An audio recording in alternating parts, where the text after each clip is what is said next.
ಪರ ಪರಬ್ರಹ್ಮದ ಸ್ವರೂಪವನ್ನು ವಿವರಣೆ ಮಾಡುವಂತಹ ಗ್ರಂಥ. ಹಿಂಗಾಗಿ ಅಲ್ಲಿ ಬುದ್ಧಿ ಕುಂಠಿತ ಆಗ್ತದ್ರಿ, ಮನಸ್ಸುನು ಕುಂಠಿತ ಆಗ್ತತಿ, ವಾಣಿಗೆ ಅದು ನೆಲಕಲಾರದ ವಿಷಯ.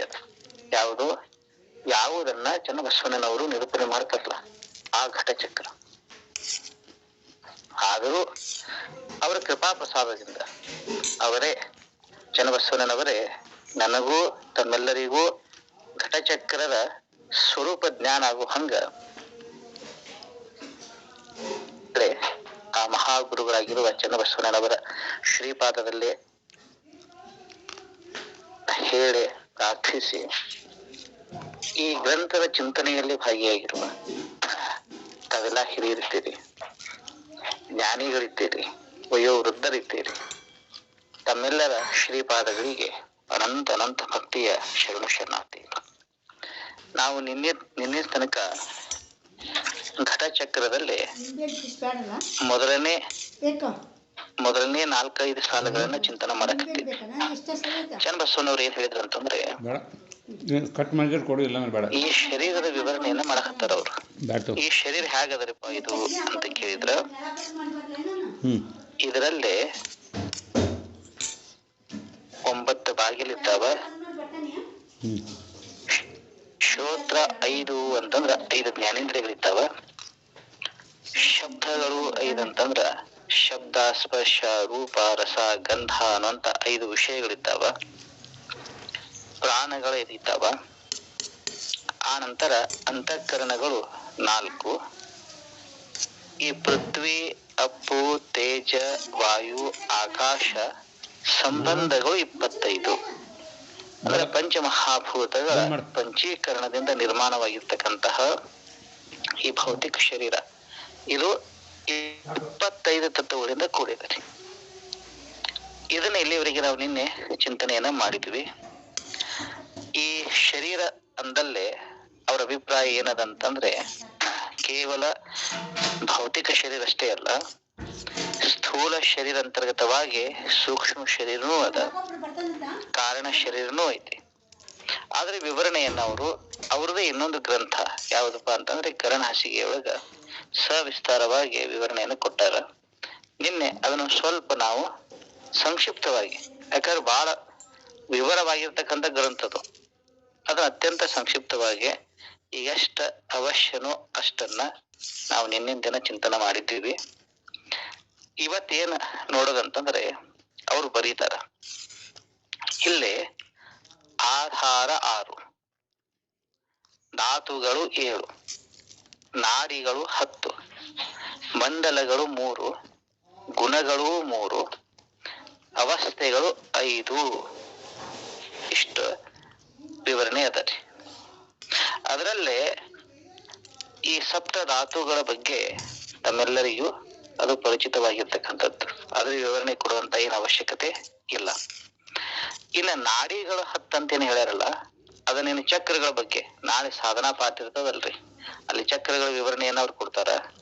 ಅದನ್ನ ಹೇಳೋಕ್ಕಿಂತ ಪೂರ್ವದಲ್ಲೇ ನಾಡಿಗಳ ಸ್ವರೂಪ ಅದು ಅತ್ಯಂತ ಅವಶ್ಯ ಅದರಿ. ಅದು ಮುಖ್ಯ 10 ನಾಡಿಗಳು ಅವು ಹೇಗಿರ್ತಾವ, ಅವು ಏನೇನ್ ಕೆಲಸ ಮಾಡ್ತಾವು, ಅದ್ರ ಸ್ವರೂಪ ಏನು, ಅದನ್ನು ನಾಳೆ ಚಿಂತನೆ ಮಾಡೋಣ.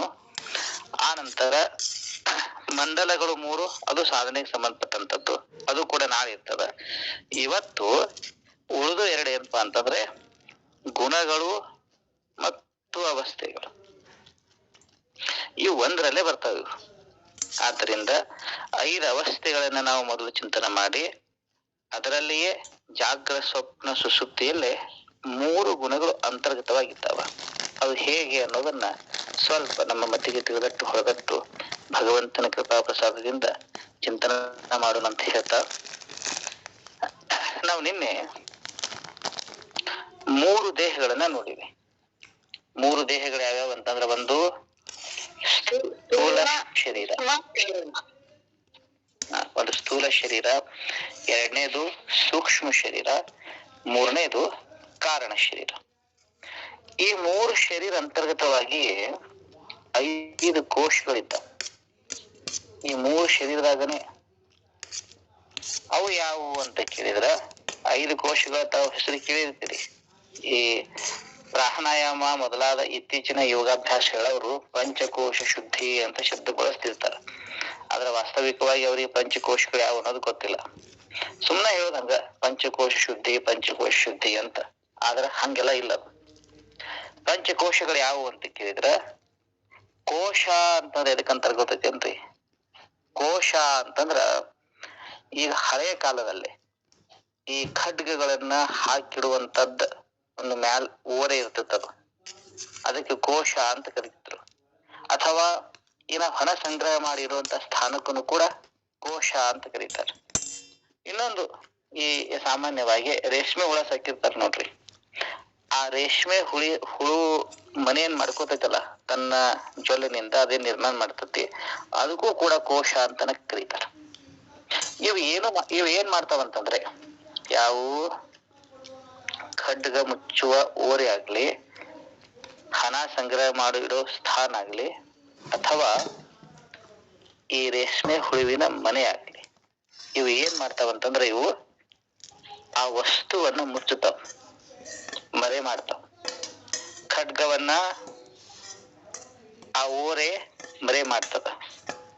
ಹಣ ಸಂಗ್ರಹ ಮಾಡಿರುವಂತ ಸ್ಥಾನ ಆ ಹಣವನ್ನ ಮರೆ ಮಾಡ್ತದ. ರೇಷ್ಮೆ ಹುಳುವಿನ ಮನೆ ರೇಷ್ಮೆ ಹುಳುವನ್ನ ಮರೆ ಮಾಡ್ತದ್ರಿ. ಹಾಗೆಯೇ ಈ 5 ಕೋಶಗಳೇನಿದ್ದಾವಲ್ರಿ, ಇವು ಒಳಗಿರೋ ಚೈತನ್ಯವನ್ನ ತೋರುಗೊಡದಂಗ ಮಾಡಿದ್ರಿ. ಮರೆ ಮಾಡೈತಿ ಅಂತದ್ರ ಅರ್ಥ ಏನ, ಅದ ನಮಗ ಅನುಭವಕ್ಕೆ ಬರಬಾರ್ದಂಗ ಇವ ಮಾಡ್ಯಾವ. ಯಾವು ಈ ಕೋಶಗಳು. ಇವ್ ಎಲ್ಲಿದಾವಂತಂದ್ರೆ, ಇವು 3 ಕೋಶ, ಈ 3 ಶರೀರದ ಅಂತರ್ಗತವಾಗಿ 5 ಕೋಶಗಳು ಇರ್ತಾವ. ಹೆಂಗಿರ್ತಾವು ಅಂತಂದ್ರ, ತಮಗೆಲ್ಲ ಕೋಶಗಳ ಪರಿಚಯ ಅದ ರೀ. ಅನ್ನಮಯ, ಪ್ರಾಣಮಯ, ವಿಜ್ಞಾನಮಯ, ಮನೋಮಯ, ಆನಂದ ಹೆಸರು ಕೇಳಿದಿರ್ತಾವೆಲ್ಲ. ಹಂಗಂದ್ರ ಈ ಅನ್ನಮಯ ಕೋಶ ಅಂತ ಎದಕ್ಕಂತಾರ್ರಿ? ಅನ್ನಮಯ ಕೋಶ ಕಾಣುವಂತ ಶರೀರ, ಸ್ಥೂಲವಾದ ಶರೀರಕ್ಕೆ ಅನ್ನಮಯ ಕೋಶ. ಇದಕ್ಕೆ ಅನ್ನಮಯ ಅಂತ ಯಾಕಂತಾರ್ರಿ?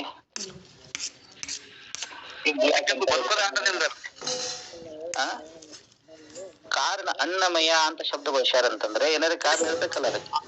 ಅನ್ನದಿಂದಾನೇ ಜೀವ ಉಳಿದತ್ತಲ್ರಿ. ಹೆಂಗಂತಂದ್ರೆ, ತಂದೆ ತಾಯಿಗಳ ಉಂಡಿರ್ತಕ್ಕಂತ ಅನ್ನದಿಂದ ನಿರ್ಮಾಣವ. ಅನ್ನದ ಪರಿಣಾಮ ಏನ ರೇತು ರಕ್ತದಲ್ರಿ, ಆ ರಜವೀರ್ಯಗಳಿಂದ ನಿರ್ಮಾಣವಾಗಿ ಹಾಲು, ಅನ್ನ ಮೊದಲಾದ ಆಹಾರವನ್ನೇ ಸ್ವೀಕರಿಸಿ ಕೊನೆಗೆ ಅನ್ನಮಯ ಪೃಥ್ವಿಯಲ್ಲಿಯೇ ಹೋಗುತ್ತದೆ. ಇದು ಯಾವುದು? ಈ ಸ್ಥೂಲ ಶರೀರ. ಅದಕ್ಕಾಗಿ ಈ ಸ್ಥೂಲ ಶರೀರಕ್ಕೆ ಏನಂತ ಕರೀತಾರಂತಂದ್ರ ಅನ್ನಮಯ ಅಂತ. ಮಯ ಅಂದ್ರ ಸ್ವರೂಪ ಅಂತ ಅರ್ಥ ರೀ. ಅನ್ನದ ಸ್ವರೂಪ ಯಾವುದು? ಈ ಸ್ಥೂಲ ಶರೀರ. ಅನ್ನ ಹಾಕೋದ್ ಬಂದ್ ಮಾಡ್ರಿ, ಇದು ಬಾಧಕ ಶರೀರ. ಆದ್ದರಿಂದ ಇದು ಸ್ಥೂಲ ಶರೀರ, ಅನ್ನಮಯ ಕೋಶ. ಈ ಸ್ಥೂಲ ಶರೀರ ಅಂತರ್ಗತವಾಗಿ ಸೂಕ್ಷ್ಮ ಶರೀರ ಅದ ರೀ. 17 ತತ್ವಗಳಿಂದ ಕೂಡಿರೋದು ಸೂಕ್ಷ್ಮ ಶರೀರ. ಆ ಸೂಕ್ಷ್ಮ ಶರೀರದಾಗ 3 ಕೋಶಗಳಿರ್ತಾವ. ಯಾವ್ಯಾವ ಗೊತ್ತದೇನ್ರಿ? ಪ್ರಾಣಮಯ, ಮನೋಮಯ, ವಿಜ್ಞಾನಮಯ.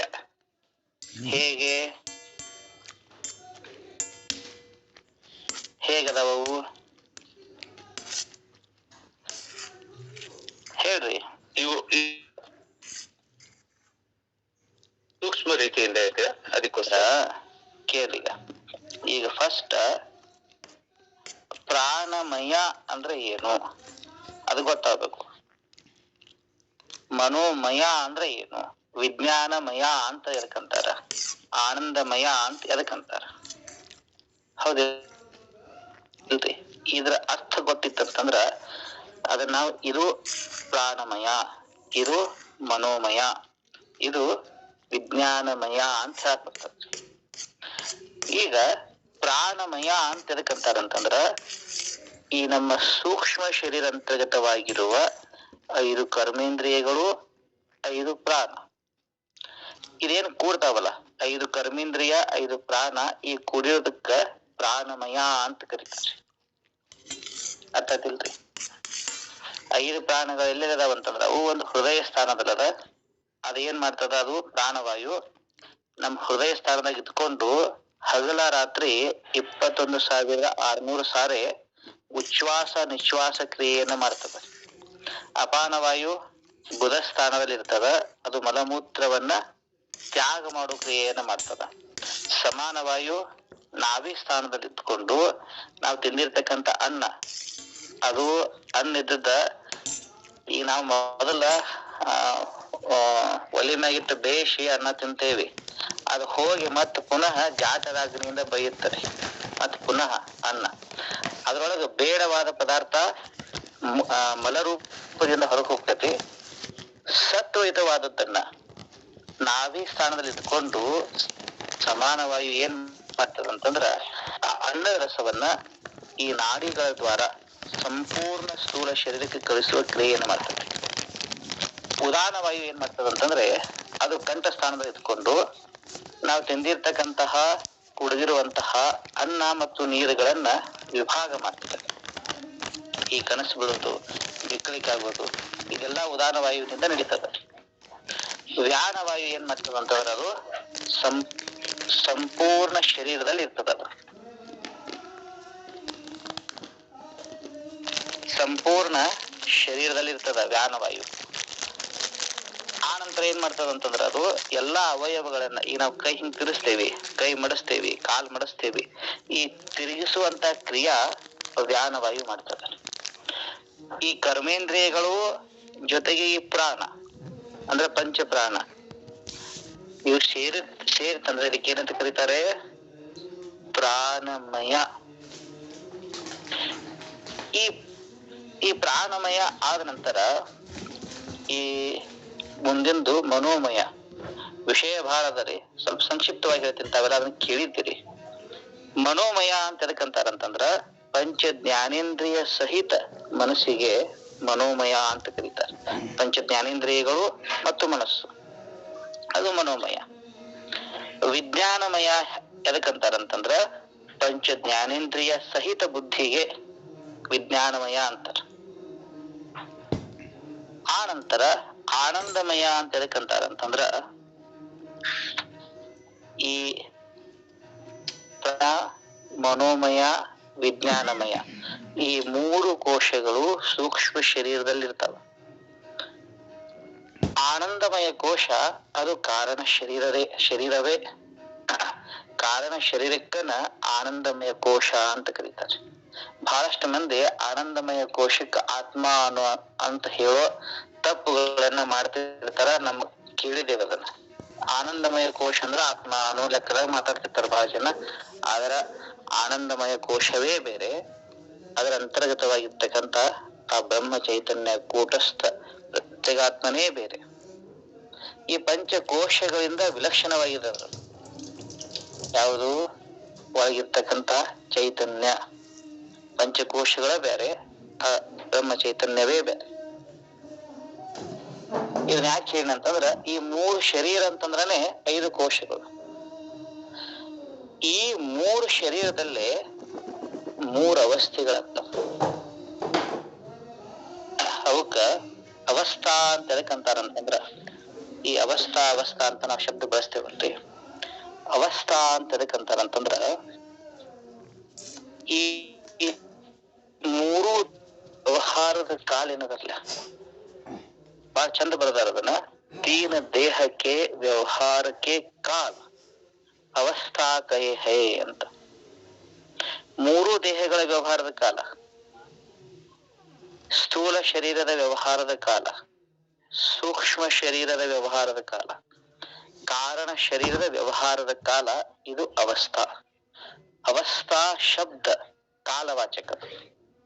ಅವಸ್ಥಾ ಶಬ್ದ ಕಾಲವಾಚಕ ಕಾಹೇ ಅಂತದ್ರ ಅರ್ಥ ಹೇಳ್ಯಾರ. ಈ 3 ಅವಸ್ಥೆಯೊಳಗ ನಿಮಗೆ ಪರಿಚಯ ಇರೋ ಹಂಗ 3 ಅವಸ್ಥೆಗಳು ಯಾವುವು ಅಂತ ಕೇಳಿದ್ರೆ ಯಾವ್ಯಾವ ಅವಸ್ಥೆ?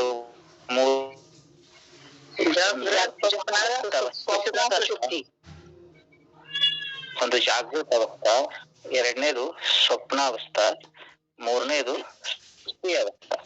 ನಾವು ಎಷ್ಟು ಅವಸ್ಥೆಗಳನ್ನ ಚಿಂತನೆ ಮಾಡೋರಿದ್ದೇವೆ ಇವತ್ತು? ಅವಸ್ಥೆಗಳನ್ನು ಕುರಿತು ಈ 3 ಅವಸ್ಥೆಗಳೇನಿದ್ದಾವಲ್ಲ ಇವು ಸ್ವಾಭಾವಿಕವಾಗಿ ಪ್ರತಿಯೊಬ್ಬನಿಗೂ ಬರ್ತವೆ. ಈ 2 ಅವಸ್ಥೆ ಇದಾವಲ್ರಿ, ಒಂದು ತುರ್ಯಾವಸ್ಥಾ, ಇನ್ನೊಂದು ತುರ್ಯಾತೀತಾವಸ್ಥಾ. ಇದು ಸಾಧನೆಯಿಂದ ಸಾಧಿಸಿಕೊಳ್ಳುವಂತದ್ದು. ಅದು ಸ್ವಾಭಾವಿಕವಾಗಿ ಬರುವಂತದ್ದಲ್ಲ, ನಮ್ಮ ಸಾಧನ ಆಧಾರಿತ, ಸಾಧನೆಯಿಂದ ಬರುವಂತದ್ದು. ಯಾವುದು? ತುರ್ಯ ಮತ್ತು ತುರ್ಯಾತೀತ. ಸಾಮಾನ್ಯವಾಗಿ ಈ ಜಾಗೃತ ಅವಸ್ಥಾ ಅಂತ ಎದಕ್ಕಂತಾರಪ್ಪ? ಎದಕ್ಕಂತಾರೆ ಜಾಗೃತ ಅವಸ್ಥಾ ಅಂತ ಕೇಳಿದ್ರ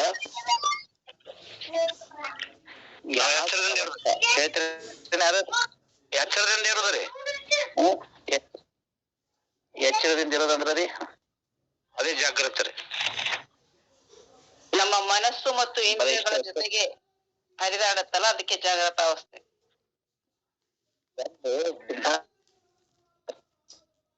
ಏನ್ ಸಿದ್ಧಾಂತದ ಮಾತಂತಂದ್ರ ಇದು ಲಕ್ಷಣ ಇಟ್ಕೋರಿ ಎಲ್ಲದು. ನಹಿ ಪ್ರತಿಜ್ಞಾ ಮಾತ್ರೇನ ವಸ್ತು ಸಿದ್ಧಿ ಕಿಂತು ಲಕ್ಷಣ ಪ್ರಮಾಣಾಭ್ಯಾಮ್ ಅಂತ. ನಾವು ಏನಾರ ಹೇಳ್ತೇವೆ ಅಂತಂದ್ರ ಅದರಿಂದ ವಸ್ತು ಸಿದ್ಧಿ ಆಗುದಿಲ್ಲ. ಈಗ ನಾವು ಜಾಗೃತ ಅವಸ್ಥಾ ಅನ್ನೋದನ್ನ ಸಿದ್ಧ ಮಾಡ್ಬೇಕಾಗಿದೆ. ಈಗ ನಾನು ಏನಾರ ಅಂದೆ, ಇದಕ್ಕೆ ಜಾಗೃತ ಅಂತಾರ, ಅದರಿಂದ ಜಾಗೃತ ಅವಸ್ಥಾ ಸಿದ್ಧ ಆಗತ್ತೇನು? ಆಗುದಿಲ್ಲ. ನಹಿ ಪ್ರತಿಜ್ಞಾ ಮಾತ್ರೇನ ವಸ್ತು ಸಿದ್ಧಿ ಕಿಂತು ಲಕ್ಷಣ ಪ್ರಮಾಣಾಭ್ಯಾಮ್. ಅದರ ಲಕ್ಷಣ ಏನು, ಅದರ ಪ್ರಮಾಣ ಏನು? ಲಕ್ಷಣ ಅಂತಂದ್ರೆ ಅನೇನ ಲಕ್ಷ್ಯತೆ, ಅದನ್ನ ಅನನ್ಯವಾಗಿ ಅದನ್ನ ಹೇಳ್ತಿರ್ಬೇಕದು, ಅದಕ್ಕೆ ಲಕ್ಷಣ ಅಂತಾರ. ಪ್ರಮಾಣ ಅಂತಂದ್ರ ಅದಕ್ಕೆ ಶಾಸ್ತ್ರ ಪ್ರಮಾಣ ಇರಬೇಕು. ಮಹಾಪುರುಷರು ವಚನ ಸಾಹಿತ್ಯದಲ್ಲಿ ಯಾವ ಇದಕ್ಕ ಜಾಗೃತಾರನೋ ಪ್ರಮಾಣ ಇರ್ಬೇಕು, ಅಥವಾ ಶಾಸ್ತ್ರದಲ್ಲಿ ಇದಕ್ಕ ಜಾಗೃತಾರನೋ ಪ್ರಮಾಣ ಇರ್ಬೇಕು. ಅದಕ್ಕ ಕಿಮ್ಮತ್ ಇರ್ತದರಿ. ಈಗ ಶಾಸ್ತ್ರದೊಂದು ನಿಯಮ ಇದು, ಕಾಯ್ದಾ ಇದು. ಆ ಕಾಯ್ದೆ ಪ್ರಕಾರವಾಗಿ ನಾವು ನೋಡಿದ್ರ ಯಾವುದಕ್ಕೆ ಜಾಗೃತ ಅವಸ್ಥಾ ಅಂತೀವಿ ಅಂತಂದ್ರ, ಯಾವ ಅವಸ್ಥಾ, ಲಕ್ಷ ಕೊಟ್ಟು ಕೇಳಿದ್ರು, ಇದು ನಿಮ್ಗೆಲ್ಲ ಹೊಸಾದಿದು. ಯಾವ ಅವಸ್ಥಾ ಸ್ವಪ್ನ ಮತ್ತು ಸುಪ್ತಿ ಇವುಗಳಿಂದ ಭಿನ್ನವಾಗಿರ್ಬೇಕು, ಇಂದ್ರಿಯ ಜನ್ಯ ಜ್ಞಾನಕ್ಕ ಮತ್ತು ಇಂದ್ರಿಯ ಜನ್ಯ ಜ್ಞಾನದ ಸಂಸ್ಕಾರಕ್ಕ ಆಧಾರ ಕಾಲಿರ್ಬೇಕು, ಅದಕ್ಕೆ ಜಾಗೃತ ಅವಸ್ಥಾ ಅಂತ ಕರೀತಾರೆ. ಇದೊಂದು ಲಕ್ಷಣ ರೀ. ಇದರ ನಿಜಗುಣರು ನಿಮಗೆ ತಿಳಿಯೋಂಗ ಬಹಳ ಸರಳ ರೀತಿಯಾಗಿ ಹೇಳ್ಯಾರ್ರಿ. ಬಹಳ ಅದ್ಭುತ ಮಾತದ ನಿಜಗುಣ ಶಿವಯೋಗಿಗಳದು. ಏನ್ ಹೇಳ್ತಾರಂತಂದ್ರ ಅವರು ಲಕ್ಷ್ಯ ಕೊಟ್ಟು ಕೇಳ್ರೆ, ಕರಣವೈದು ಇಂದ್ರಿಯ ದಶಕ 5 ಭೂತಾದಿ ಮರುತ ವೈದಿಂದೆಸೆವ ಪಂಚ ವಿಶಂತಿ ತತ್ವ ಪರಿಕರದೋಳ್ ಒಂದಿಹುದು ತೋರತನು. ಅಲ್ಲಿ ಸಾತ್ವಿಕ ಗುಣ, ಅಕಾರಕ್ಷರ, ವರಲೋಚನ ಸ್ಥಾನ, ಅಷ್ಟದಳ ಕುಳದ ಗತಿ ಬೆರೆಸಿ ವಿಶ್ವಾತ್ಮ ವೈಶ್ವಾನರರು ವನಿತಾದಿ ಪರಿವಿಡಿದು ಭೋಗವನು ಸಕಲ ಸಾಮಗ್ರಿಯಂ ಉಣುತಿಹುದೇ ಜಾಗರಣವು ಅಂತಾರ. ಜಾಗೃತ ಅವಸ್ಥಾ ಅಂದ್ರೆ ಬರೇ ಎಚ್ಚರಿರೋದು ಜಾಗರಲ್ಲ, ಲಕ್ಷಣ ಮಾಡ್ತಾರ ಅವರು. ಏನಪ್ಪ ಜಾಗೃತ ಅಂತೇವಿ, ಅದಕ್ಕೆ ಜಾಗೃತ ಅಂತೇವಿ ಅಂತ ಕೇಳಿದ್ರ, ಕರಣ 5 ಜಾಗೃತ ಅವಸ್ಥೆಯೊಳಗ 5 ಕರಣಗಳಿರ್ತಾವ. ಯಾವ 5 ಕರಣಗಳು? ಮನಸ್ಸು, ಬುದ್ಧಿ, ಚಿತ್ತ, ಅಹಂಕಾರ, ಜ್ಞಾತೃ. ಇದಾವಲ್ಲ ಈಗ ಸದ್ಯ ನಡೆದ್ರು ಕಾಲದ ಜಾಗೃತ ಅವಸ್ಥಾ. ಈಗ ನಿದ್ದೆಯೂ ಇಲ್ಲ, ಸ್ವಪ್ನನೂ ಅಲ್ಲ, ಹೌದಿಲ್ರಿ? ಸ್ವಪ್ನ ಮತ್ತು ಸುಸುಪ್ತಿಯಿಂದ ಭಿನ್ನ ಐತಿ. ಈಗ ಏನೇನದ ನಡೆದಾವ, ಈಗ ಸದ್ಯ ಏನೇನ್ ನಮ್ಮಲ್ಲಿ ಕ್ರಿಯಾಮಾನ ಅದಾವಂತಂದ್ರೆ 5. ಮನಸ್ಸು ಈಗ ಸದ್ಯ ಕೆಲಸ ಮಾಡೋದೈತಿ, ಬುದ್ಧಿ ಕೆಲಸ ಮಾಡೋದೈತಿ, ಚಿತ್ತ ಕೆಲಸ ಮಾಡ್ತೈತಿ, ಅಹಂಕಾರ ಮತ್ತು ಜ್ಞಾತೃ ಜೀವಾತ್ಮ ಕೆಲಸ ಮಾಡ್ತಾನ. ಈ 5 ಕರಣಗಳು. ಇಂದ್ರಿಯ ದಶಕವು 10 ಇಂದ್ರಿಯಗಳು ಕೆಲಸ ಮಾಡ್ತಾವ. ಈಗ 5 ಜ್ಞಾನೇಂದ್ರಿಯಗಳು ಕೆಲಸ ಮಾಡ್ತಾವ, 5 ಕರ್ಮೇಂದ್ರಿಯಗಳು ಈಗ ಸದ್ಯ ಕೆಲಸ ಮಾಡಕತ್ತಾವ. ಆ ನಂತರ ಭೂತಾದಿ 5 ಭೂತಾದಿ 5 ಭೂತಗಳಲ್ಲಿ ಕೆಲಸ ಮಾಡ್ತಾವ್ರಿ ಜಾಗೃತ ಅವಸ್ಥೆಯೊಳಗ. ಇಲ್ಲಿ ಪೃಥ್ವಿ ಅದ, ಆಪ್ ಐತಿ, ತೇಜ್ ಐತಿ, ವಾಯು ಐತಿ, ಆಕಾಶ ಐತಿ. ಈ ಪಂಚಮಹಾಭೂತಗಳಿಗೆ ಸದ್ಯ ಅದಾವ. ಮರುತವೈದು 5 ಪ್ರಾಣಗಳಿಗೆ ಸದ್ಯ ಕ್ರಿಯೆಯಲ್ಲಿ ಅದಾವ. ಪ್ರಾಣ ಕೆಲಸ ಮಾಡತ್ತದ. ಪ್ರಾಣ, ಅಪಾನ, ವ್ಯಾನ, ಉದಾನ, ಸಮಾನ 5 ಪ್ರಾಣಗಳಿದ್ದಾವ. ಈ 25 ತತ್ವಗಳಿಂದ ಕೂಡಿರ್ತಕ್ಕಂಥದ್ದು ಸ್ಥೂಲ ಶರೀರ. ನಿಜಗುರು ಬಹಳ ಚಂದ ಹೇಳ್ಯಾರ ಅದನ್ನ. ಪಂಚವಿಶಂತಿ ತತ್ವ ಪರಿಕರದೋಳ್ ಒಂದಿಹುದು ಅಂದ್ರೆ 25 ತತ್ವಗಳಿಂದ ಕೂಡಿರ್ತಕ್ಕಂಥದ್ದು ತೋರತನು ಅಂದ್ರ ಈ ಸ್ಥೂಲ ಶರೀರ. ಇದು ಇದರಲ್ಲೇ ಈ ಗುಣತ್ರಯಗಳಿರ್ತಾವಲ್ಲ, ಸಾತ್ವಿಕ, ರಾಜಸ, ತಾಮಸ. ಆ ಗುಣತ್ರಯಕ್ಕೆ ಸಂಬಂಧಪಟ್ಟಂತಹ ಸಾತ್ವಿಕ ಗುಣ ಇರ್ತದೆ ಈ ಪ್ರಣವಾಕ್ಷರಗಳಲ್ಲಿ. ಅ, ಉ, ಮ ಅನ್ನುವಂತ 3 ಪ್ರಣವಾಕ್ಷರದಲ್ಲಿ ಈಗ ಪ್ರಕಾರಾಕ್ಷರ ಪರಲೋಚನ ಸ್ಥಾನ. ಜೀವ ಇರುವಂತ ಸ್ಥಾನ ಯಾವ್ದಪ್ಪ? ಈಗ ಇಲ್ಲಿ ಜಾಗೃತ ಅವಸ್ಥೆಯಲ್ಲಿ ವರಲೋಚನ ಸ್ಥಾನ. ಈ ಹೃದಯ ಕಮಲ, ಯೋಗ ಪದ್ಧತಿಯೊಳಗೆ ಹೃದಯ ಕಮಲವನ್ನ ನಾವು ವಿಚಾರ ಮಾಡಿದ್ರ ಅಷ್ಟದಳ ಕುಳದ ಗತಿ ಈ ಜೀವ 8 ದಳದಲ್ಲೇ ಸಂಚಾರ ಮಾಡ್ತಿರ್ತಲ್ಲ. ಆ ನಂತರ ಈ ಜೀವನಿಗೆ ಈ ಸ್ಥೂಲ ಶರೀರ ಅಭಿಮಾನಿಯಾಗಿರೋದ್ರಿಂದ ಇವನಿಗೆ ವಿಶ್ವ ಅಂತ ಕರೀತಾರೆ. ಈ ವಿಶ್ವ ಜೀವನನ್ನ ಆ ವೈಶ್ವಾನರ ಅಂದ್ರೆ ವಿರಾಳಾತ್ಮ ಪ್ರೇರಣೆಯನ್ನ ಮಾಡಿ ಏನು ನಾವು ಅನೇಕ ವಿಷಯಗಳನ್ನ ಅನುಭವಿಸ್ತೇವಲ್ಲ, ಇಷ್ಟೆಲ್ಲ ನಡೆಯುವಂತ ಕಾಲಕ್ಕ ಏನಂತ ಕರೀತಾರೆ? ಜಾಗೃತ ಅವಸ್ಥಾ ಅಂತಾರೆ. ಇಷ್ಟೆಲ್ಲ ನಡೀತದ್ರಿ, ಇದೆಲ್ಲ ಜಾಗೃತ ಅವಸ್ಥಾ. ಇದು ಇನ್ನೊಂದು ರೀತಿಯಾಗಿ ಹೇಳ್ಬೇಕಾದ್ರ ಇದೇ ಜಾಗೃತ ಅವಸ್ಥೆಯನ್ನ 14 ಇಂದ್ರಿಯಗಳಿಗೆ ಆಧ್ಯಾತ್ಮ ಅಂತಾರ. 14 ಇಂದ್ರಿಯ ಅಧಿದೇವತೆಗಳಿಗೆ ಅಧಿದೈವ ಅಂತಾರ. ಈ ಇಂದ್ರಿಯ ಅದರ ಅಧಿದೇವತ, ಅದರ ವಿಷಯ ಅಂದ್ರೆ 14 ಇಂದ್ರಿಯಗಳು, 14 ಅಧಿದೇವತೆಗಳು, 14 ವಿಷಯ. 14 ಮೂರ್ಲೆ ಎಷ್ಟ್ರಿ? 52. 52 42 ಆಗ್ತದ ನೋಡ್ರಿ. 42 ತತ್ವಗಳಿಂದ ಯಾವ ಅವಸ್ಥೆಯಲ್ಲಿ ವ್ಯವಹಾರ ನಡೀತದ ನೋಡ್ರಿ, ಅದಕ್ಕ ಜಾಗೃತ ಅವಸ್ಥಾ ಅಂತ ಕರೀತಾರೆ. ಇಲ್ಲೇ ಇಂದ್ರಿಯಗಳು ಕೆಲಸ ಮಾಡ್ತಾವ, ಅದ್ರ ಅಧಿದೇವತೆ ಪ್ರೇರಣೆ ಮಾಡ್ತಾನ, ವಿಷಯಗಳ ಅನುಭವಿಸ್ತಾನ. ಅಂದ್ರೆ ಉದಾಹರಣಾರ್ಥವಾಗಿ ಹೇಳ್ಬೇಕಾದ್ರ ಈಗ ಶ್ರೋತ್ರ ಅನ್ನೋದೊಂದು ಇಂದ್ರಿಯ ಅದ. ಇದಕ್ಕೆ ಅಧಿದೇವತೆ ಯಾರು? ದಿಶಾ. ದಿಶಾ ಅನ್ನೋ ಅಧಿದೇವತೆಯಿಂದ ಶ್ರೋತ್ರ ಪ್ರೇರೇಪಿಸಲ್ಪಟ್ಟು ಶಬ್ದವನ್ನ ಅನುಭವಿಸುವಂತ ಕಾಲ. ಈಗ 14 ಇಂದ್ರಿಯಗಳು. 14 ಇಂದ್ರಿಯಗಳು ಯಾವ್ಯಾವಿಲ್ಲೇ? ಶ್ರೋತ್ರ, ತ್ವಚ, ಚಕ್ಷು, ಜಿಹ್ವ, ಗ್ರಾಣ, ವಾಕ್, ಹಸ್ತ, ಪಾದ, ಉಪಸ್ಥ, ಗುದ, ಮನ, ಬುದ್ಧಿ, ಚಿತ್ತ, ಅಹಂಕಾರ. ಈ 14 ಇಂದ್ರಿಯಗಳು. ಇದರ ಅಧಿದೇವತೆಗಳಿದ್ದಾರ. ಅಧಿಭೂತ ಅಂದ್ರ ಇಂದ್ರಿಯ ದೇವತಾ ವಿಷಯ, ಅಥವಾ ಇದನ್ನ ಇನ್ನೊಂದು ರೀತಿಯಾಗಿ ಹೇಳ್ಬೇಕಾರ ಆಧ್ಯಾತ್ಮ, ಅಧಿದೇವ, ಅಧಿಭೂತ ಅಂತ ಕರೀತಾರೆ. ಈ ತ್ರಿಪುಟಿಯಿಂದ ನಡೀತಿದಿಲ್ಲ ವ್ಯವಹಾರ. ಈ ವ್ಯವಹಾರ ಕಾಲಕ್ಕೆ ಏನಂತ ಕರಿತೀವಿ ನಾವು? ಜಾಗ್ರ ಅವಸ್ಥಾ ಅಂತ ಕರಿತೀವಿ. ಇದೊಂದು ಕಾಯ್ದೆ ಅದರಿ. ಇನ್ನು ಸ್ವಪ್ನಾವಸ್ಥೆ ಅಂತ ಎದಕ್ಕಂತಾರ?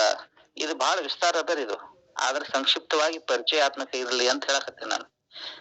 ಸ್ವಪ್ನಾವಸ್ಥೆ ಎದಕ್ಕಂತಾರ ಅಂತ ಕೇಳಿದ್ರ, ಈಗೇನ್ ಮೇಗ್ ಹೇಳಿದ್ರಲ್ಲ, ಬೇಳಿದ 25 ತತ್ವದೋಳ್ ಅಂದ್ರೆ 25 ತತ್ವಗಳನ್ನ ಹೇಳಿದೀವಿ ನಾವ್ ಆಗಲೇ. ಯಾವ್ಯಾವು? 5 ಜ್ಞಾನೇಂದ್ರಿಯಗಳು, 5 ಕರ್ಮೇಂದ್ರಿಯಗಳು, 5 ಪ್ರಾಣ, ಅಂತಃಕರಣ ಪಂಚಕ, ಭೂತ ಪಂಚಕ. ಈ ಹೇಳಿದ 25 ತತ್ವದಲ್ಲೇ ಮತಿ, ಚಿತ್ತ, ಮೇಲೆ ಜ್ಞಾತೃ. ಲಕ್ಷ ಕೊಡ್ರಿ ಇದನ್ನು, ಏನೇನ್ ತೆಗಿತಾರ ಅವರು. ಮತಿ, ಚಿತ್ತ, ಮೇಲೆ ಜ್ಞಾತೃ, ಭೂತಂಗಳ ಉಳಿದು ಮಿಕ್ಕ 17 ಮತ್ತರ ತತ್ವವೇ ಲಿಂಗತನು. ಈ ಸ್ವಪ್ನದಾಗಿ ನಾವು ಸೂಕ್ಷ್ಮ ಶರೀರವನ್ನು ನೋಡ್ತೇವಲ್ಲ, ಅಲ್ಲಿ ಏನೇನಿಲ್ಲ ಅಂತ ಕೇಳಿದ್ರ ಮತಿ ಇಲ್ಲ. ಮತಿ ಇರ್ತದೇನು ಸ್ವಪ್ನದಲ್ಲಿ? ಮತಿ ಇಲ್ಲ. ಚಿತ್ತ ಐತೇನೋ? ಅದು ಇಲ್ಲ. ಪಂಚಮಹಾಭೂತಗಳಿದ್ದಾವೇನ್ರಿ? ಅವು ಇಲ್ಲ. ಹೌದಿಲ್ರಿ? ಇವುಗಳನ್ನ ಬಿಟ್ಟು 17 ತತ್ವಗಳು ಇರ್ತಾವಲ್ಲ, 17 ಮತ್ತದ ತತ್ವವೇ ಲಿಂಗತನು ರಜೋಗುಣ ಕಂಠದ ಎಡೆ ಸ್ಥಾನದಲ್ಲಿ, ಜೀವಾತ್ಮನ ಸ್ಥಾನಲ್ಲೇ ಕಂಠ ಸ್ಥಾನದಲ್ಲಿ ಇರ್ತಾನ. ಈ ಸ್ವಪ್ನ ಬಿದ್ದವ್ರನ್ನ ನೋಡ್ರಿ ನೀವು, ಆ ಕಂಠ ತ್ಯಾಕ ಒಂದು ನರ ಹಿಂಗ್ ಹಾರ್ತಿರ್ತದ್ರಿ. ಯಾರೇ ಕಡಸ್ ಬಿದ್ದಾವ್ ಮನ್ಕೊಂಡಿರ್ತಾವಲ್ಲ ಆಜು ಬಾಜು, ಅವ್ರ ಸ್ವಪ್ನ ಬಿದ್ದೈತಿ ಅಂತಂದ್ರ ಆ ಕಂಠದ ತ್ಯಾಕ ಒಂದ್ ಸ್ವಲ್ಪ ಹಿಂಗ್ ಅಳಗಾಡ್ತಿರ್ತದ್ರಿ. ಕಂಠದೆಡೆ ಓಂಕಾರ ಸಂಬಂಧಿ ಉಕಾರಾಕ್ಷರ, ಅಲ್ಲೇ ಸೂಕ್ಷ್ಮ ಶರೀರಕ್ಕ ಜೀವ ಅಭಿಮಾನಿಯಾಗಿರೋದ್ರಿಂದ ಅವನಿಗೆ ತೈಜಸ ಅಂತ ಕರೀತಾರೆ. ತೈಜಸ ಮೇಳದೋಳ್ ತೈಜಸ ಹಿರಣ್ಯ ಗರ್ಭರು ಕೂಡಿ.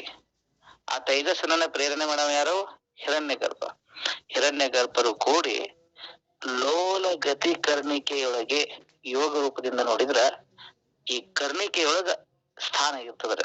ಲೋಲಗತಿ ಕರ್ಣಿಕೆಯೊಳಗೆ ವಾಸನೆಯ ವಿಷಯಾಳಿಯನ್ನು ಮನವೆಂಬ ಕರ್ಣದಿಂದ, ವಾಸನೆಯ ವಿಷಯಾಳಿಯನ್ನು, ವಿಷಯ ಸಮೂಹವನ್ನ, ವಾಸನೆಯ ವಿಷಯ ಸಮೂಹವನ್ನ, ಅಲ್ಲೇನ ಹೊರಗಿನ ಭೌತಿಕ ಪದಾರ್ಥ ಇರಂಗಿಲ್ಲ, ಆದ್ರೆ ಅದ್ರ ಸಂಸ್ಕಾರಗಳಿರ್ತಾರೆ. ಆ ಸಂಸ್ಕಾರ ರೂಪಿಯಾಗಿರ್ತಕ್ಕಂತ ವಿಷಯಗಳನ್ನ ಮನಸ್ಸನ್ನುವಂತ ಕರ್ಣದಿಂದ, ಅಲ್ಲೇ ನಮಗ್ ಬೇರೆ ಯಾವ ಕರ್ಣಗಳು ಬೇಕಾಗಿಲ್ಲ, ಅಲ್ಲಿ ಮನಸ್ಸೇ ಕರ್ಣ. ಮನಸ್ಸನ್ನುವಂತ ಕರ್ಣದಿಂದ ಅನುಭವಿಸುವಂತ ಏನ್ ಕಾಲದಲ್ರಿ ಅದಕ್ಕ ಸ್ವಪ್ನ ಅಂತ ಕರೀತಾರೆ. ಅರ್ಥ ಆಯ್ತಿಲ್ರಿ?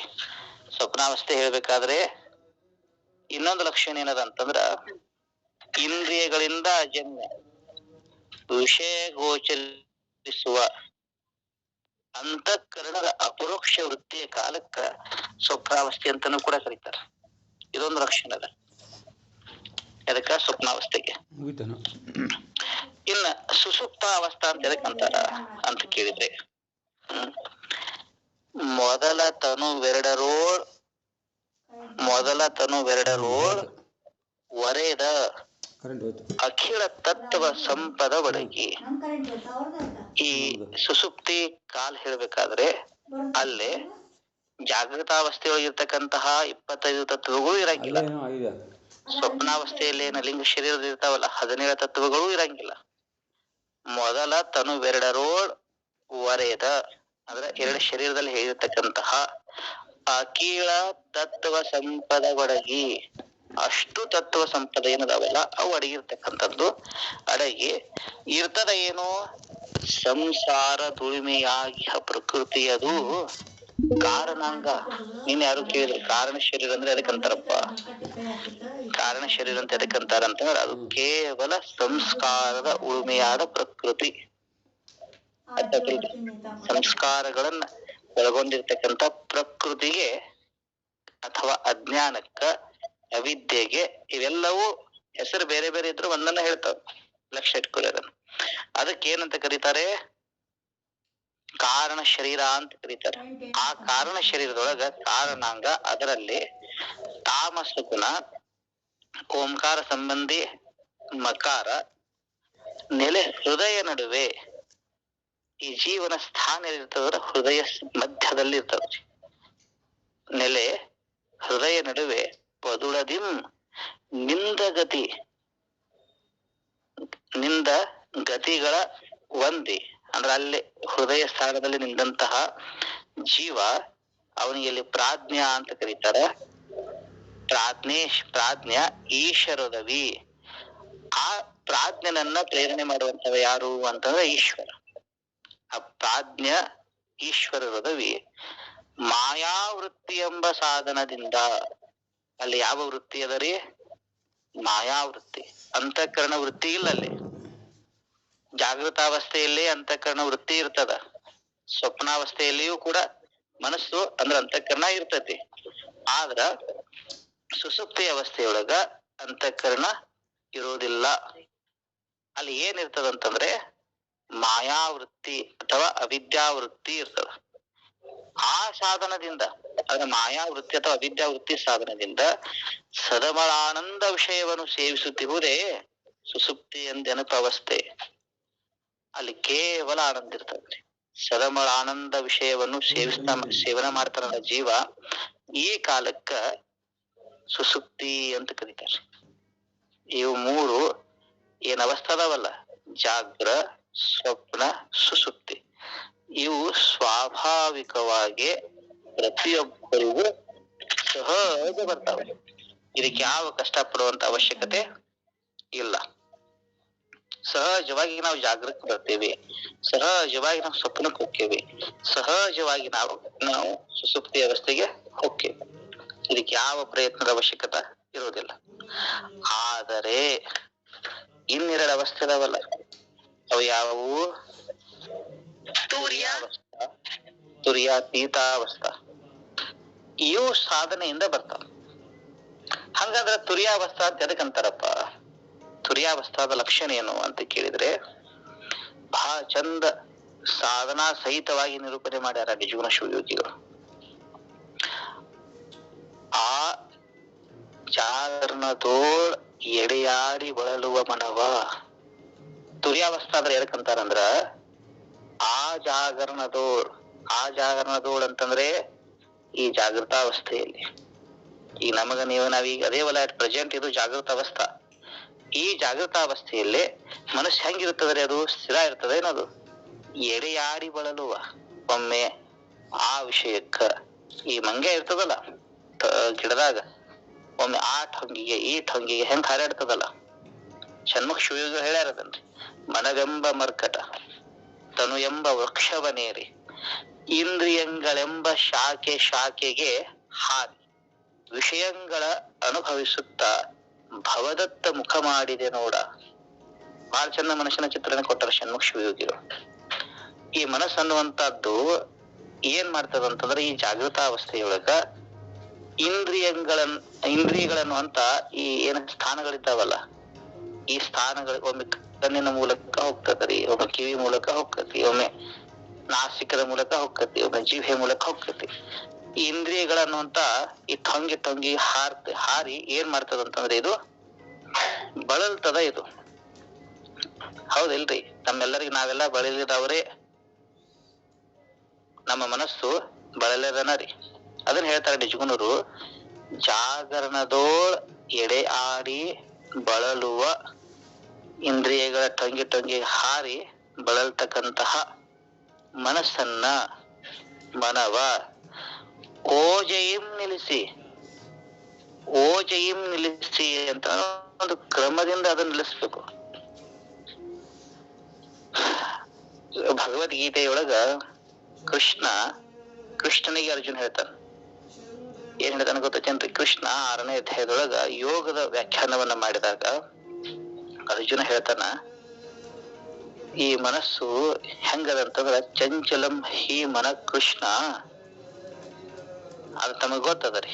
ಚಂಚಲಂ ಹಿ ಮನ ಕೃಷ್ಣ ಪ್ರಮಾತಿ ಬಲವತ್ ದೃಢಂ. ಹೆಂಗದ ಇದು? ಪ್ರಮಾಥಿ ಅದ. ಇದು ಅಂದ್ರ ಮತಿಸುವಂತ ಗುಣ ಉಳ್ಳದ್ದು, ಬಲವತ್ತಾಗ್ಯದ, ದೃಢವಾಗ್ಯದ. ಯಾವುದು? ಮನಸ್ಸು. ಹೆಂಗದ ಅಂತಂದ್ರೆ ಇದನ್ನ ಹಿಡಿಯೋದು ಹೆಂಗದ ಅಂತಂದ್ರ ಅಲ್ಲಿ ಹೇಳ್ತಾನ, ವಾಯುವನ್ನ ಕಟ್ ಹಾಕ್ಬೋದು. ಇದು ಅವನಷ್ಟೇ ಅಲ್ಲ, ನಮ್ಮೆಲ್ಲರ ಕತ್ತಿನೂ ಹಿಂಗಾದ, ನಮ್ಮೆಲ್ಲರ ಹಣೆ ಬರೋನು ಹಿಂಗಾದರಿ. ಅಂತ ಅರ್ಜುನನಾಗೆ ಹಿಂಗಾಗ್ಯದ ಅಂತಂದ್ರ ನಮ್ ಪರಿಸ್ಥಿತಿ ಹೆಂಗಿರ್ಬಾರ್ದ್ರಿ? ಹೌದಿಲ್ರಿ? ಅದಕ್ಕೆ ಕೃಷ್ಣನು ಕೂಡ ಹೌದಂದಾರ್ರಿ. ಅಸಂಶಯಂ ಮಹಾಬಾಹು. ಇದ ಸಂಶಯರಹಿತವಾದ ಮಾತು. ಏನು? ಮನಸ್ಸನ್ನ ಹಿಡಿದಿಡುವಂತ ಕೆಲಸ ಸಂಶಯರಹಿತವಾದದ್ದರಿ. ಆದ್ರೆ ಅದು ಸತ್ಯನೇ ಅದ, ಚಂಚಲನೇ ಅದ. ಕೃಷ್ಣ ಹೇಳಿದಾನದನ್ರಿ. ಯೋಗಿ ರಾಜ ಕೃಷ್ಣ ಹೇಳ್ತಾನ, ಅಸಂಶಯಂ ಮಹಾಬಾಹು ಮನ ದುರ್ನಿಗ್ರಹಂ ಛಲಂ. ಅದು ಚಂಚಲವಾಗಿರೋದು ಸತ್ಯ, ಅದನ್ನ ನಿಗ್ರಹಿಸೋದು ಅಷ್ಟು ಕಠಿಣನ ಅದ. ಆದ್ರ ಸಾಧನದಿಂದ ಸಾಧ್ಯತೆ ಅಂತಾರ ಅವ್ರು. ಅಭ್ಯಾಸ ಏನು ಕೌಂತೆಯ ವೈರಾಗ್ಯೇನ ಚ ಕೃಷ್ಯತೆ. 2 ಸಾಧನ ಇದ್ದಾವ, ಒಂದು ಅಭ್ಯಾಸ, ಇನ್ನೊಂದು ವೈರಾಗ್ಯ. ಇಲ್ಲಿ ನಿಜಗುಣ ಶಿವಯೋಗಿಗಳು ಹೇಳ್ತಾರ ಏನಂತಂದ್ರ ಓಜಯಿಂ ನಿಲ್ಲಿಸಿ ಅಂದ್ರೆ ಅದು ಕ್ರಮದಿಂದ ನಿಲ್ಲಿಸ್ಬೇಕದ. ಇದು ಗುರುಮುಖಿ ವಿದ್ಯಾರಿ. ಇದು ಆ ಮನಸ್ಸನ್ನ ಹಿಡಿಯುವಂತ ಸಾಧನ. ಸರಳವಾಗಿ ಹೇಳ್ಬೇಕಾದ್ರ ನಮ್ಮಲ್ಲಿ ಏನ ನಡೀತದಲ್ಲ ಹಂಸಹ ಅಂತ ನಡೆಯುವಂತ ಪ್ರಾಕೃತ ಪ್ರಾಣಾಯಾಮವನ್ನ ಸದ್ಗುರುದೇವ ಅದನ್ನ ವೈಕೃತ ರೂಪವನ್ನಾಗಿ ಮಾಡಿ, ಅಂದ್ರೆ ಹಂಸವನ್ನ ಸೋಹಮನ್ನಾಗಿ ಮಾಡಿ ಸಾಧನ ಹೇಳ್ಕೊಡ್ತಾರ. ಆ ಸಾಧನೆಯನ್ನ ನಾವು ಹಿಡಿಬೇಕು. ಅದನ್ನ ಹಿಡಿದಿವಿ ಅಂತಂದ್ರೆ ಮನ ಪವನ ಎರಡು ಒಂದಾಗಿ, ಮನ ಪವನ ಅದ್ರ ಜೊತೆ ಮಂತ್ರ ಒಂದಾಗಿ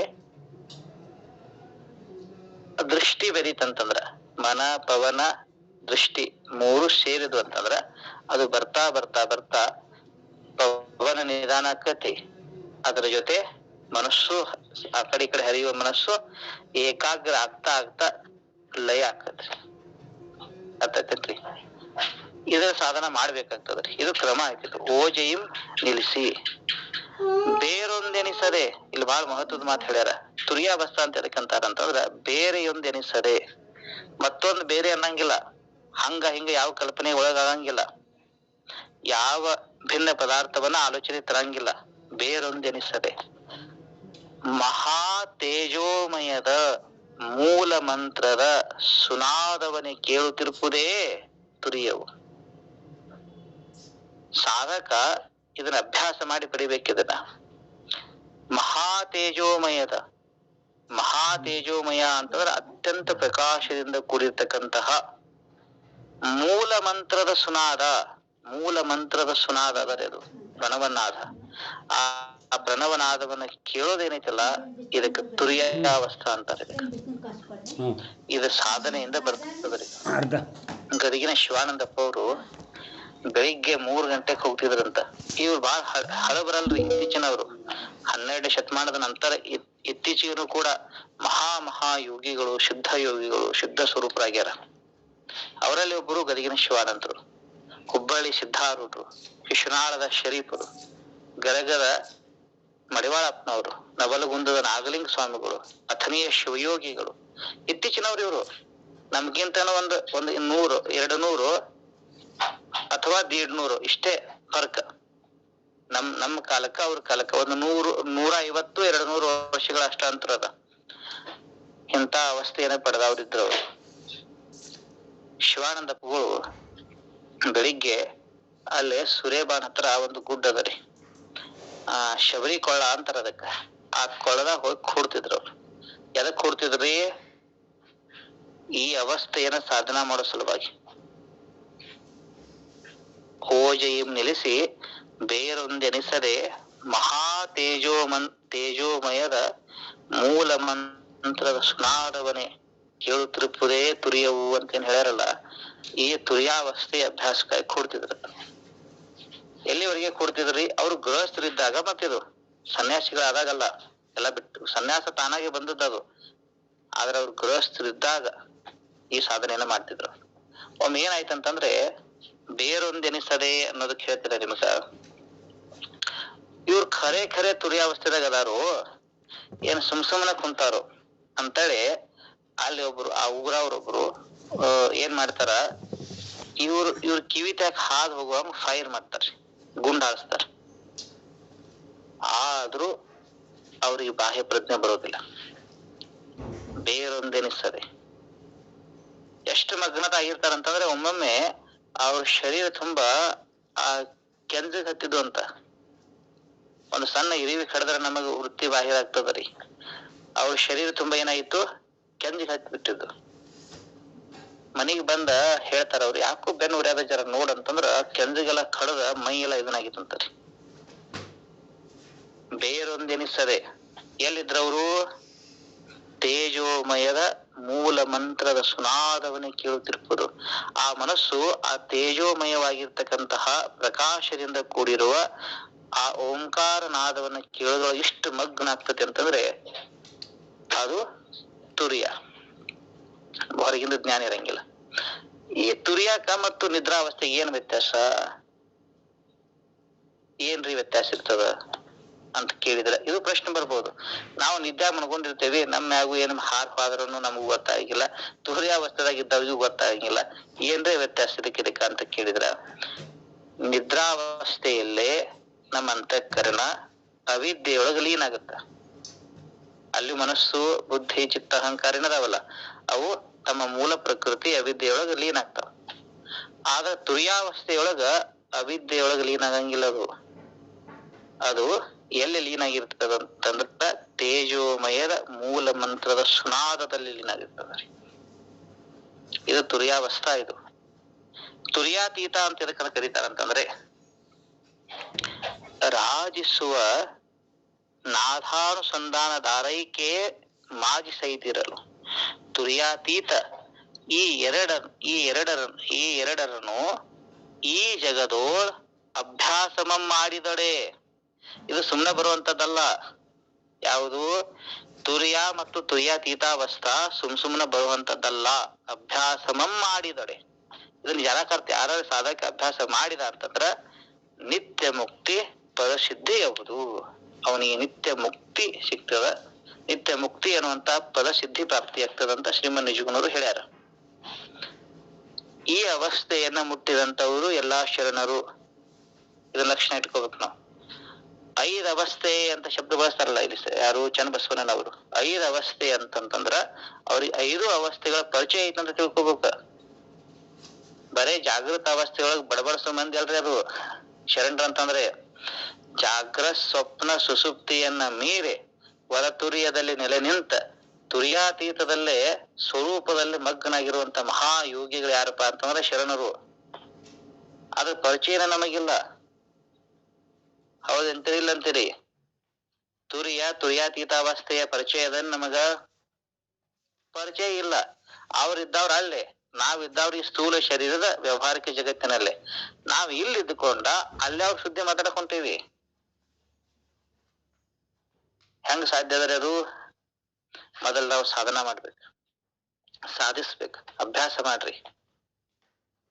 ಅಭ್ಯಾಸ ಮಾಡಿ ಸ್ವರೂಪದ ಅನುಸಂಧಾನ ಮಾಡ್ರಿ.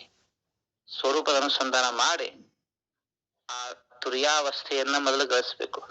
ತುರ್ಯಾತೀತಾವಸ್ಥೆ ಆ ನಂತರ ತುರ್ಯಾತೀತದ ಆ ಕಡೆ ಅದಲ್ಲ ಯಾವುದು? ಕೂಟಸ್ಥ ಪರಬ್ರಹ್ಮ, ಆ ನಿರ್ಲೇಪ ಪರತತ್ವ ಘನಶಂಭುಲಿಂಗ ಅಂತ ಕರೆದ ನಿಜಗುಣರು. ಆ ಪರವಸ್ತುವೇ ತಾನಾಗ್ಬೇಕು. ಇದು ಸಾಧನ. ಇದನ್ನ ಹೊಂದಬೇಕಾದ್ರೆ ಕೆಲವು ಪ್ರಾಯೋಗಿಕ ಸಾಧನೆಗಳು ಇದ್ದಾವ. ಅವ ಸಾಧನೆಗಳು ಯಾವ್ಯಾವ ಅನ್ನೋದನ್ನ ನಾವು ಚನ್ನಬಸವಣ್ಣನವರ ಮಾತಿನಿಂದ ಅರ್ಥ ಆಗಿರ್ಬೇಕೀಗ ತಮಗ. ಅವಸ್ಥೆಗಳು ಯಾವ್ಯಾವು ಏನೇನಂತೇಳಿ. ಇನ್ನು ಸಾಧನ, ಅದನ್ನ ಮಾಡುವಂತ ಸಾಧನೆಗಳು ಇದ್ದಾವ. ಅದನ್ನು ಕೂಡ ಚನ್ನಬಸವಣ್ಣವರು ಬರ್ತಾರೆ ಘಟಚಕ್ರದಲ್ಲಿ. ಆ ಸಾಧನೆಗಳು ಏನು ಅನ್ನೋದನ್ನ ನಾವು ನಾಳೆ ಕೊನೆ ದಿನ ಸಾಧನೆಯಿಂದ ತಿಳ್ಕೊಂಡು ಈ ಗ್ರಂಥವನ್ನ ಸಂಕ್ಷಿಪ್ತವಾಗಿ ಸ್ವಲ್ಪ ಭಾಗವನ್ನ ತಗೊಂಡು ನಾನಾದ್ರೂ ಚಿಂತನೆ ಮಾಡಕತ್ತೇನೆ. ಈ ಇಡೀ ಘಟಚಕ್ರವನ್ನು ಹೇಳ್ಬೇಕಾದ್ರೆ 1 ತಿಂಗಳ ಸಮಯ ಬೇಕಾಗ್ತದೆ. ಅಷ್ಟದು ವಿವರ ಅದಕ್ಕೆ ಬೇಕು. ಯಾಕಂದ್ರೆ ಅಷ್ಟಾದ ಮಹತ್ವದ ಗ್ರಂಥದ ಅಂತ ಹೇಳ್ತಾ ಇಲ್ಲಿವರೆಗೆ ಅವಕಾಶ ಮಾಡಿಕೊಟ್ಟಿರ್ತಕ್ಕಂತಹ ತಮ್ಮೆಲ್ಲರಿಗೂ ಅನಂತ ಶರಣ. ಗುರುವೇ, ಒಂದು ಸಣ್ಣ ಸಮಸ್ಯೆ.